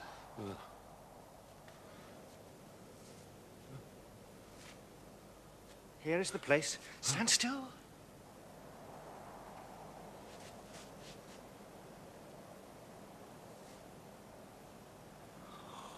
How fearful it is to cast one's eyes so low. The crows and choughs that wing the midway air seem scarce so gross as beetles. Halfway down hangs one that gathers samphire, dreadful trade. Methinks he seems no bigger than his head. The fishermen that walk upon the beach appear like mice. And yon tall anchoring bark diminished to her cock. Her cock, a boy, almost too small for sight. The murmuring surge that on the unnumbered idle pebbles chafes cannot be heard so high.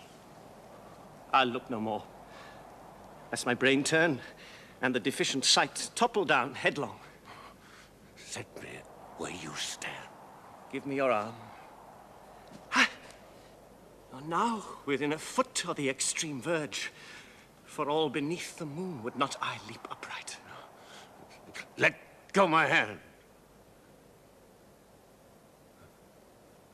You're further off.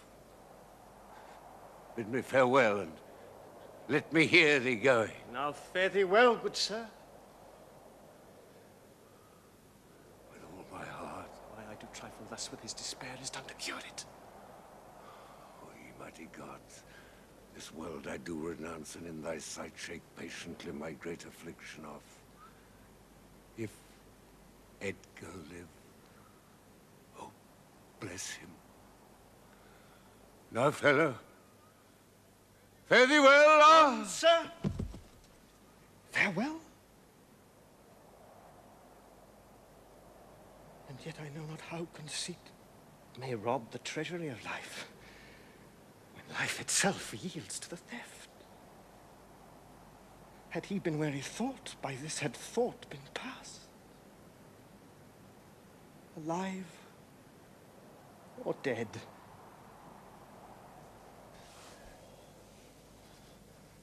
Oh, you, sir. Friend, hear you, sir. Speak. Thus might he pass indeed. Yet he revives. What are you, sir? Why, let me die. Hadst thou been aught but gossamer, feathers, air, so many fathom down, precipitating, thou'dst shivered like an egg. But thou dost breathe, hast heavy substance, bleedst not, speakst, art sound. Thy life's a miracle. Speak yet again. But have I fallen or no? From the dread summit of yon chalky bourne, look up a height. The shrill gorged lark so far cannot be seen or heard. Do but look up. Alack, I have no eyes.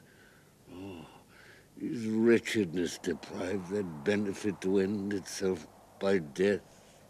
Give me your arm. Up. So, how is't? Feel you your legs? You stand. Too well, too well. Henceforth I'll bear affliction, till it do cry out itself enough, enough, and die. Bear free and patient thought. No, they cannot touch me for coining. I am the king himself. Side-piercing sight. Nature's above art in that respect. There's your press money. The fellow handles his bow like a crow keeper. Draw me a clothier's yard! Look! A mouse. Peace. This piece of toasted cheese will do it. Shoot! There's my gauntlet. I'll prove it on a giant. Bring up the brown bills. Ooh. Well flown bird. Either clout. Give the word. Sweet marjoram. Pass. I know that voice. Goneril with a white beard. The trick of that voice I do well remember is not the king. Aye. Every inch a king. When I do stare, see how the subject quakes. Now pardon that man's life. What was thy cause? Adultery? Thou shalt not die. Die for adultery? No. The wren goes to't, the small gilded fly does lecher in my sight. Let copulation thrive! Gloucester's bastard son is kinder to his father than my daughter's got between the lawful sheets. To it, luxury, pell-mell! I lack soldiers. Behold yon simpering dame, whose face between her forks presages snow, that minces virtue and does shake the head to hear of pleasure's name. The fitchew nor the soiled horse goes to it with a more riotous appetite. Down from the waist their centaurs, though women all above. But to the girdle do the gods inherit. Beneath is all the fiends, theirs hell, theirs darkness. There is the sulphurous pit, burning, scalding, stench, consumption. Give me an ounce of civet, good apothecary. Sweeten my imagination. There's money for thee. Let me kiss that hand. Let me wipe it first. It smells of mortality. Vain piece of nature. This great world shall so wear out itself to naught. Dost thou know me? I remember thine eyes well enough. What? Dost squinny at me? Do thy worst, blind Cupid. I'll not love. Read thou this challenge. Mark but the penning of it. Oh, my little sons I could not see. I would not take this at report. It is, and my heart breaks. Read? What, with a case of eyes? Oh, you're there with me. No eyes in your head, no money in your purse. Yep. Your eyes are in a heavy case, your purse in a light. Yet you may see how this world goes. I see it, feelingly. What? Art mad? Man may see how this world goes with no eyes. Look with thine ears. See how yon justice rails on yon simple thief. Hark in thine ear. Change places and handy-dandy, which is the justice, which the thief. Thou seen a farmer's dog bark at a beggar, and the creature run from the cur. There thou mightst behold the great image of authority, a dog's obeyed in office. Thou rascal beadle! Hold thy bloody hand! Why dost thou lash that whore? Strip thine own back!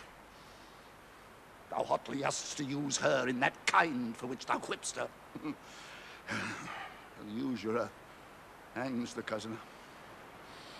Through tattered clothes, small vices do appear. Robes and furred gowns hide all. Plates in with gold, the strong lance of justice hurtless breaks. Arm it in rags, a pygmy's straw does pierce it. None does offend. None, I say, none. I'll able them. Take that of me, my friend. You have the power to seal the accuser's lips. Well, get thee glass eyes, and like a scurvy politician, seem to see the things thou dost not. No. Pull off my boots. Harder. Matter and impertinency mixed, reason in man. So.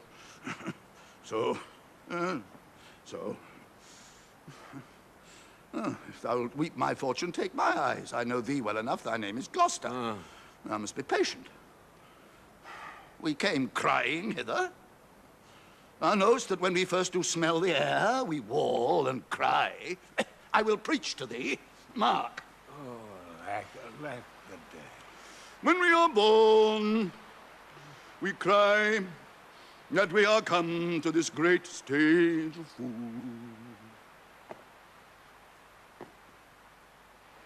This is a good block.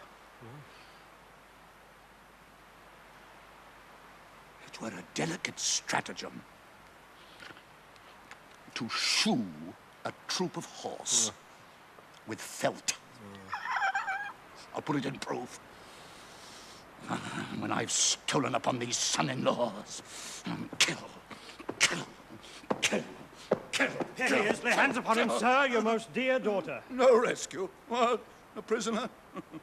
I am even the most natural fool of fortune. Use me well. You shall have ransom.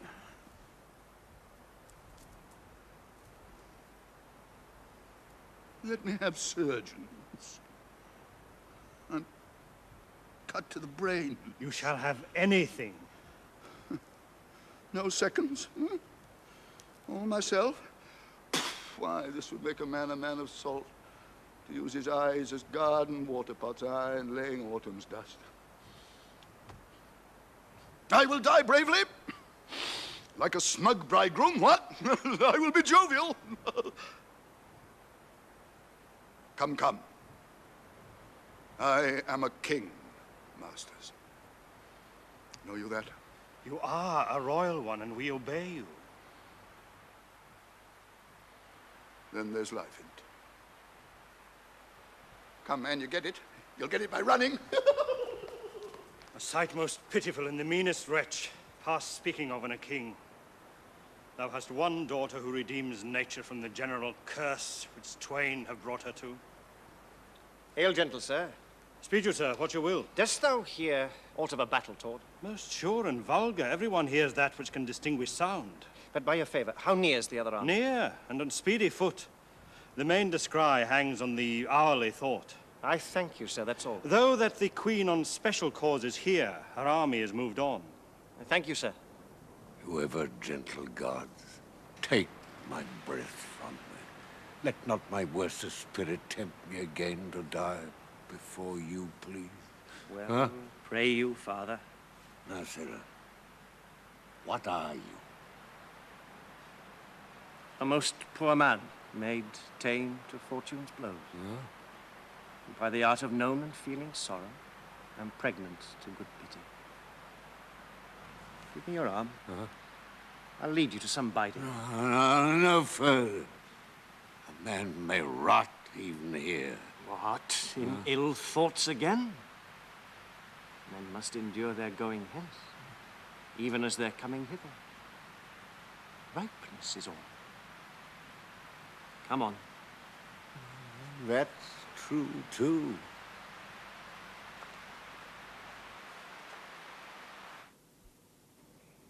Oh, thou good Kent, how shall I live and work to match thy goodness? My life will be too short, and every measure fail me. To be acknowledged, madam, is all paid. All my reports go with the modest truth. No more nor clipped, but so.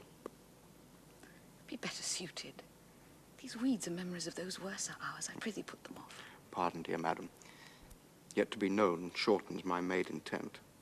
My boon I make it, that you know me not, till time and I think meet. Then be it so, my good lord. How does the king? Madam, sleep still. Oh, you kind gods, cure this great breach in his abused nature. The untuned and jarring senses, oh, wind up of this child-changed father. Pray you, draw near.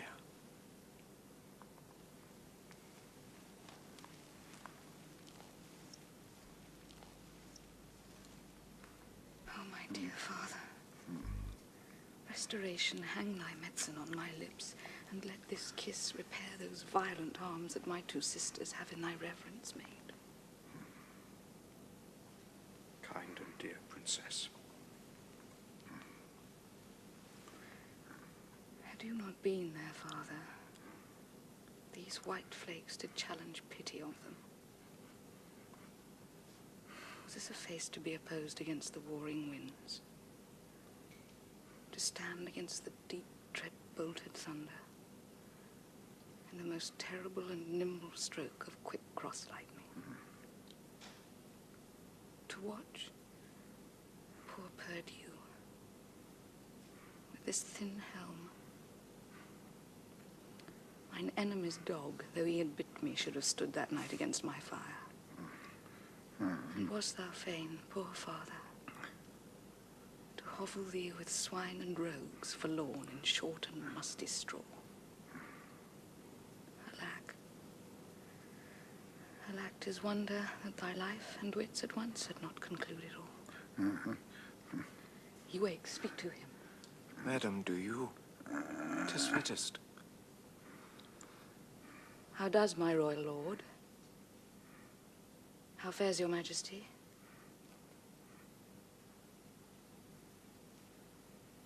You do me wrong.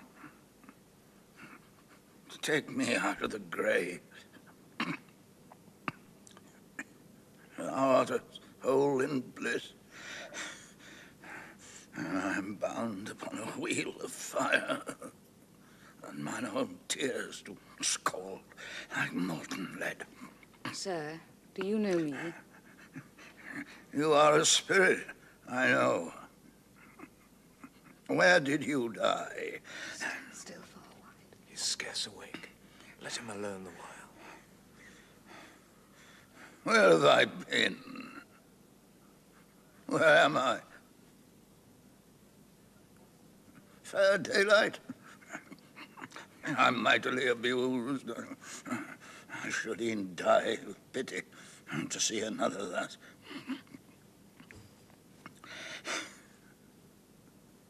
I know not what to say. I will not swear. These are my hands. Let's see. Feel a pin prick. Would I were assured of my condition. Look upon me, sir, and hold your hand in benediction o'er me.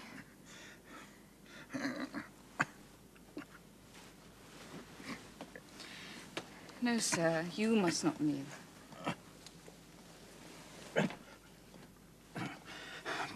Pray do not mock me.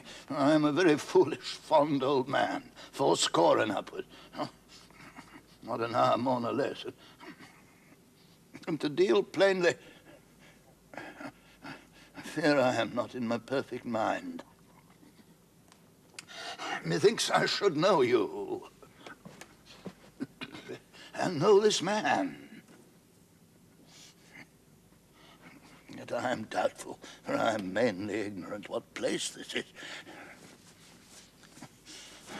All the strength I have remembers not these garments, nor I know not where I did lodge last night. Do not laugh at me, but as I am a man, I think this lady to be my child, Cordelia. Be your tears wet? Yes, Faith. I pray weep not. If you have poison for me, I will drink it. I know you do not love me. Your sisters have,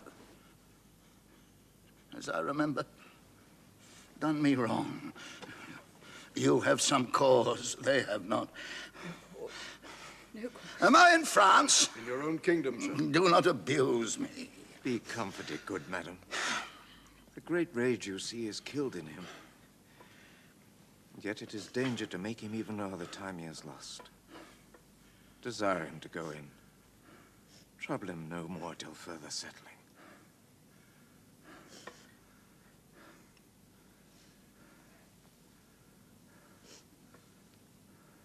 Will please your highness walk? You must bear with me. And pray you, forget and forgive. I am old and foolish.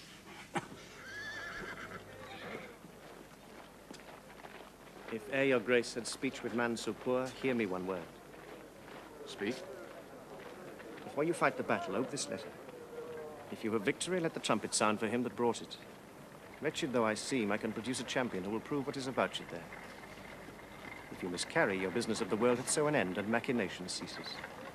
Fortune love you. Stay, till I've read the letter. I was forbid it. When time shall serve, let but the herald cry, and I'll appear again. Why, fare you well. I will all up thy paper.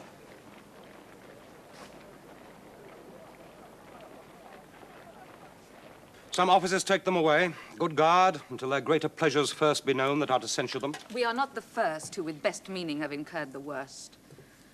For thee, oppressed king, I am cast down.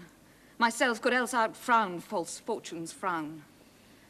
Shall we not see these daughters and these sisters? No, no, no, no. Come, let's away to prison.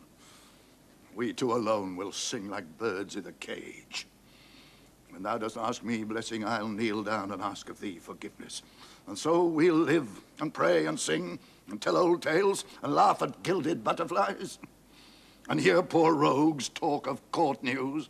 And we'll talk with them too, who loses and who wins, who's in, who's out. And take upon us the mystery of things, as if we were God's spies. And we'll wear out in a walled prison packs and sects of the great ones that ebb and flow by the moon. Take them away! Upon such sacrifices, my Cordelia, the gods themselves throw incense. Have I caught thee? He that parts us shall bring a brand from heaven and fire us hence like foxes. Wipe thine eyes. The good years shall devour them, flesh and fell. They shall make us weep. We'll see them starved first. Come. Come hither, Captain. Hark. Take thou this letter. Go follow them to prison. One step I have advanced thee. If thou dost as this instructs thee, thou dost make thy way to noble fortunes. Thy great employment will not bear question. Either say thou'lt do it, or thrive by other means. I'll do it, my lord. About it, and right happy when thou'st done. Mark, I say instantly, and carry it so as I've set it down. I cannot draw a cart nor eat dried oats. If it be man's work, I'll do it.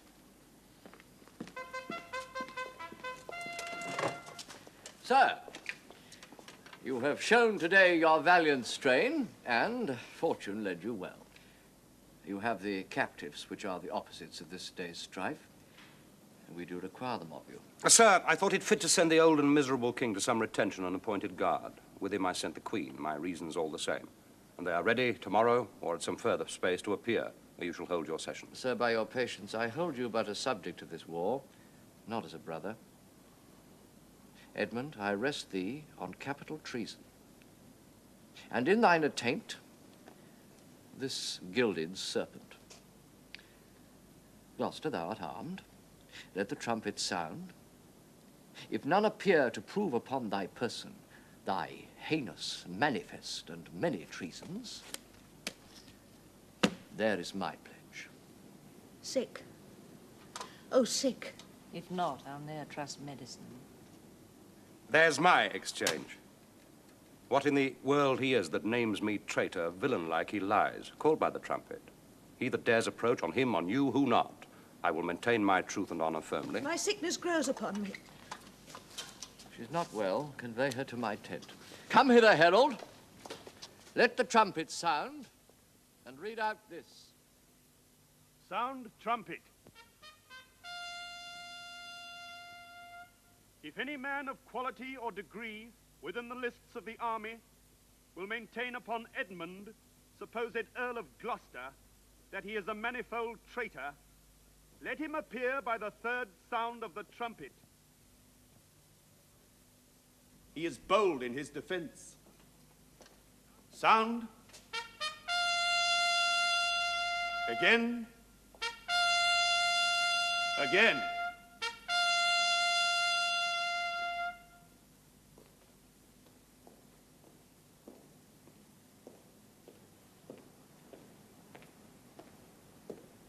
Ask him his purposes, why he appears upon this call of the trumpet.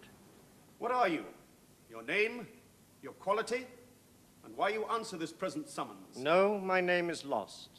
By treason's tooth bear gnawn and canker bit. Yet am I noble as the adversary I come to cope. Which is that adversary? What's he that speaks for Edmund, Earl of Gloucester? Himself? What sayest thou to him? Draw thy sword, that if my speech offend a noble heart, thy arm may do thee justice. Thou art a traitor, false to thy gods, thy brother and thy father, conspirant against this high illustrious prince, and from the extreme upward of thy head to the descent and dust below thy foot, a most toad-spotted traitor. Say thou no, This sword, this arm, and my best spirits are bent to prove against thy heart. Whereto I speak, thou liest. Back do I toss these treasons to thy head. With a hell-hated lie o'erwhelm thy heart. This sword of mine shall give them instant way, where they shall rest forever. Trumpets, speak!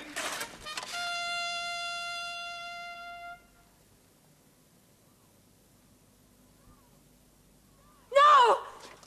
Ah! Oh, no! Save him. This was practice, Gloucester. In the laws of war, thou wast not bound to answer an unknown opposite. Thou art not vanquished, but cozened and beguiled. Shut your mouth, Dame, or with this paper I shall stop it. Thou worse than any name, read thine own evil. No tearing, lady. I perceive you know it. Say if I do. The laws are mine and not thine. Who can arraign me for it? Oh, monstrous. Know'st thou this paper? Ask me not what I know.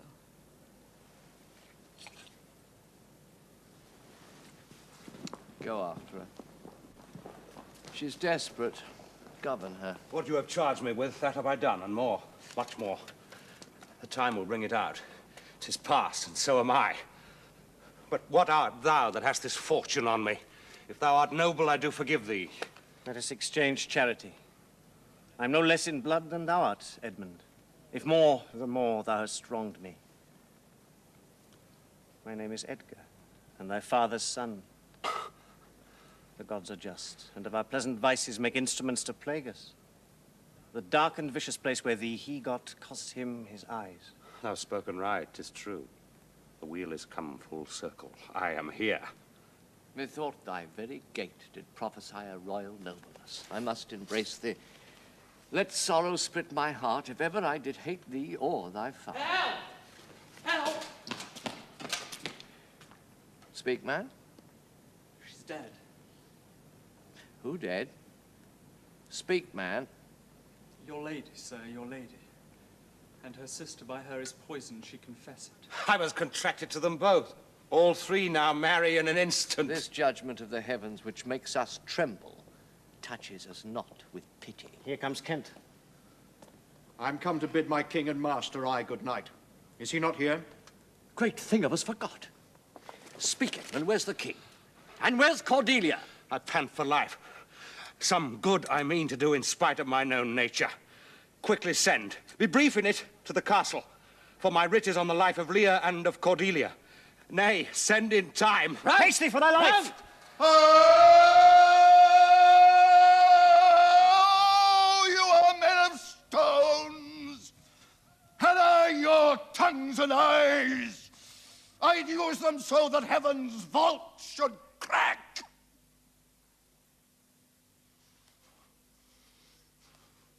She's gone forever. I know when one is dead and when one lives. She's dead as earth. Lend me a looking glass. If that her breath should mist or stain the stone, why then she lives. Is this the promised end? Or image of that horror? Fall and see. This feather stirs, she lives. If it be so, it is a chance which doth redeem all sorrows that ever I have felt. Oh, my good master. Prithee away. 'Tis noble Kent, your friend. A plague upon you, murderers, traitors all. I might have saved her. And now she's gone forever. Cordelia. Cordelia.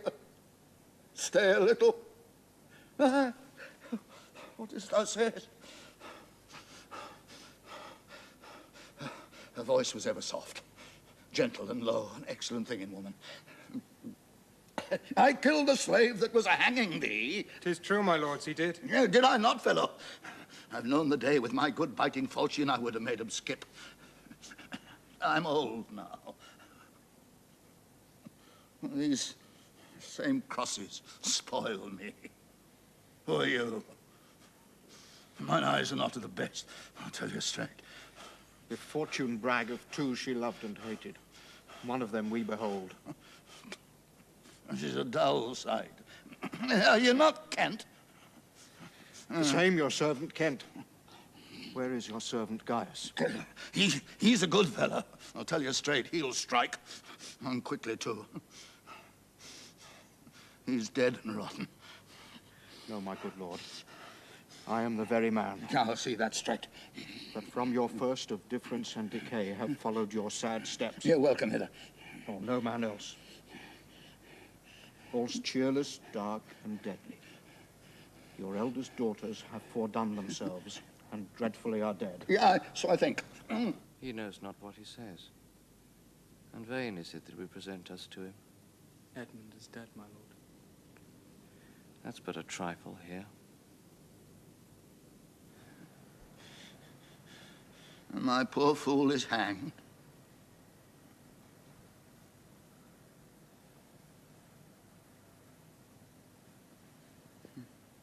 No. No. No life. Why should a horse, a dog, a rat have life? And thou no breath at all. Thou'lt come no more. Never. Never. Never. Ever.